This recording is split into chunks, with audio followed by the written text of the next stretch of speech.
اللہ بسترے کی موت نہ دینا، شہادت کی دینا۔ عمر شہید ہوئے، مسجد نبوی میں نماز پڑھاتے، اور جب جنازہ اٹھا تو مدینے کا پھر پیچھے جو دلیر بچے وہ مولا علی تھے۔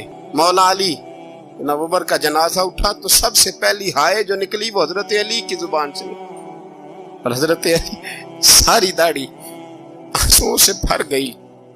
لوگوں نے کہا کہ علی کیا ہوا؟ فرمانے لگے تم دیکھ نہیں رہے جنازہ کس کا اٹھا ہے؟ پلٹ کے دیکھو تو صحیح، پتہ نہیں یہ کون گیا ہے؟ کہ حضور کیا ہوا؟ آپ فرمانے لگے عمر اس طرح کے کام کر کے گیا ہے، اب ان کے رستوں پہ کون چلے گا؟